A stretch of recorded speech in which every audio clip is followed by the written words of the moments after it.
ខ្ញុំត្រូវបានចោទប្រកាន់ពីម្ចាស់ផ្ទះជួលមួយនៅខាងខេត្តសៀមរាបចោទប្រកាន់ខ្ញុំថាខ្ញុំលួចចូលបន្ទប់គាត់ទាំងដែលយើងអត់បានលួចចូលអីទាំងអស់គាត់ចោទប្រកាន់យើងចោទស្រស់ៗហ្មង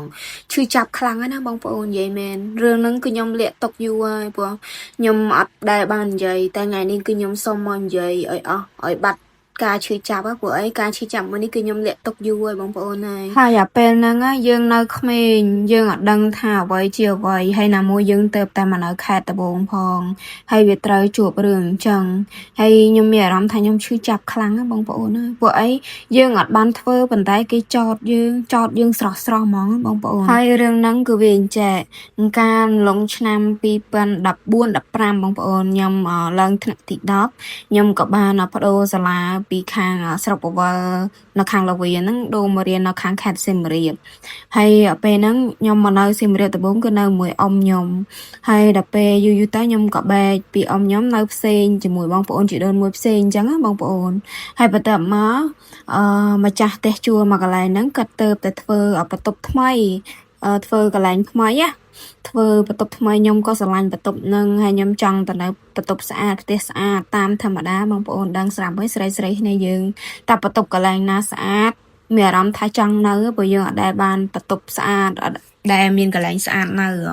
អញ្ចឹងហើយខ្ញុំក៏សម្រេចចិត្តទៅនៅបន្ទប់ជួលរបស់បងស្រីហ្នឹងហើយម្ចាស់បន្ទប់ជួលហ្នឹងគឺមានឈ្មោះថាចអញ្ចឹងបងប្អូនខ្ញុំនិយាយថាឈ្មោះចអញ្ចឹងទៅគាត់ទៅធ្វើបន្ទប់ថ្មីហ្នឹងខ្ញុំក៏សម្រេចចិត្តទៅជួលបន្ទប់គាត់ហើយបន្ទប់ផ្ទះគាត់ក៏គេជួលពេញអស់ដែរនៅសល់មកបន្ទប់ហ្នឹងគាត់នៅខ្លួនឯងអញ្ចឹងណាប៉ុន្តែខ្ញុំស្រឡាញ់ក៏ខ្ញុំទៅសួរគាត់ថានៅមានបន្ទប់ទៀតអត់គាត់ក៏ឲ្យខ្ញុំមកនៅជាមួយគាត់ដោយចេញលុយថ្លៃបន្ទប់ជួលហ្នឹងពាក់កណ្ដាលហើយខ្ញុំក៏សម្រេចចិត្តថាអូខេខ្ញុំស្រឡាញ់បន្ទប់ហ្នឹងខ្ញុំចង់នៅបន្ទប់ស្អាតខ្ញុំក៏សម្រាប់ចិត្តថានៅមួយគាត់ចេញលុយពាក់កណ្ដាលអញ្ចឹងណាបងប្អូនហើយនៅមួយគាត់បងប្អូនយើងងើបឡើងយើងដាំបាយស្លធ្វើម្ហូបអីចឹងណាហើយគេក៏ទៅសើយើងថាយើងនឹងល្អឯងដែរអីចឹងទៅព្រោះអីយើងនៅមួយគេតែយើងខ្ជិលអីបន្តិចគឺគេនិយាយដើមហោយើងអញ្ចឹងយើងត្រូវតែញ៉ាំបាយហើយលាងចានដាំបាយអីចឹងទៅហើយម្ហូបខ្ញុំអត់សូវចេះធ្វើគាត់អ្នកធ្វើអញ្ចឹងខ្ញុំក៏ណាលាងចានហើយដាំបាយជាមួយម្ចាស់ផ្ទះម្ចាស់បន្ទប់ជួលហ្នឹងហើយដល់ពេលថ្ងៃមួយខ្ញុំក៏មានបញ្ហាជាមួយគាត់ខ្ញុំក៏រើចេញមកនៅជាមួយនឹងបងប្អូនជីដូនមួយខ្ញុំវិញនៅម្ដុំចិត្តផ្ទះគាត់នឹងដែរបានន័យថានៅលបងចិត្តគ្នាអញ្ចឹងបងប្អូនហើយបន្ទប់ហ្នឹងក៏ចាក់សចោលអីចឹងណាបងប្អូនហើយខ្ញុំរើអីវ៉ាន់មកអស់ទៅលងបានប្រហែលជា3ថ្ងៃ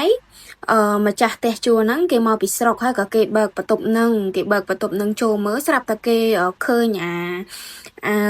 ធ្វើអីគូក្នុងបន្ទប់គេហ្នឹងណាហើយក៏គេមកចោទប្រកាន់ខ្ញុំថាខ្ញុំហ្នឹងលួចចូលបន្ទប់គេហើយទាំងដែលខ្ញុំអត់មានសអត់មានអីទាំងអស់ហើយខ្ញុំចូលតាមប្រឡោះណាបងប្អូនខ្ញុំអត់មានសអត់មានអីទាំងអស់ហើយខ្ញុំហ៊ានស្បត់ទៀតខ្ញុំអត់បានចូលសោះអត់បានលួចចូលអីទាំងអស់គ្មានហេតុផលណាដែលខ្ញុំត្រូវលួចចូលទេប៉ុន្តែគាត់មកចោទប្រកាន់យើងថាយើងហ្នឹងលួចចូលក្នុងបន្ទប់គាត់ហើយយកហ្វឺតឲ្យទៅសេពេញជាងទាំងដែលហ្វឺតហ្នឹងកូនគាត់មីស្រីហ្នឹងយកគូតាំងពីយូរតាំងពីខ្ញុំនៅមួយគាត់ម៉េះប៉ុន្តែអាចនឹងគាត់អត់បានមើលឬក៏គាត់អត់ចាប់អារម្មណ៍ស្រាប់តែពេលខ្ញុំរើអីវ៉ាន់ចាញ់ពេលគាត់មកមើលបន្ទប់ហ្នឹងគាត់បើកទ្វារមើលឃើញអាហ្វឺតនឹងគូនឹងអញ្ចឹងគាត់មកចោទខ្ញុំថាខ្ញុំហ្នឹងលួចចូលបន្ទប់គាត់ហើយគាត់មកឡាំប៉ារោរឿងខ្ញុំអីចឹងណាហើយកាលណាខ្ញុំនៅក្មេងហើយគេមករោរឿងខ្ញុំហើយដកក៏ឆក់ដកយកទូរស័ព្ទខ្ញុំទុកអាចនឹងមួយថ្ងៃបានគេឲ្យវិញខ្ញុំមានអារម្មណ៍ថាខ្ញុំឈឺចាប់ខ្លាំងណាបងប្អូនខ្ញុំឈឺចាប់ខ្លាំងមែនទែនដោយសារអីខ្ញុំអត់បានប្រព្រឹត្តខ្ញុំអត់បានធ្វើប៉ុន្តែគេចោទប្រកាន់ខ្ញុំរឿងហ្នឹងគឺខ្ញុំចាំអត់ភ្លេចខ្ញុំឈឺចាប់ខ្ញុំយំខ្ញុំអត់ដឹងថាធ្វើមកទេហើយខ្ញុំអត់ហ៊ានប្រាប់អ្នកទេសខ្ញុំទេខ្លាចអ្នកទេសខ្ញុំថាឲ្យដែរអញ្ចឹងណាហើយរឿងហ្នឹងគឺខ្ញុំអត់បានធ្វើទេបងប្អូនរហូតដល់ថ្ងៃនេះគឺខ្ញុំនៅតែប្រកែកថាខ្ញុំអត់បានធ្វើហើយខ្ញុំស្បត់ហើយខ្ញុំស្បត់ហ្មងបើសិនជាខ្ញុំអត់បានធ្វើម្ចាស់ផ្ទះនឹងចោតប្រកាន់ខ្ញុំសូមដាក់តនីគាត់ដាក់បដាសាគាត់គឺឲ្យគាត់រលារលត់គ្មានស្គាល់ភាពអ្វីថាក្តីសុខ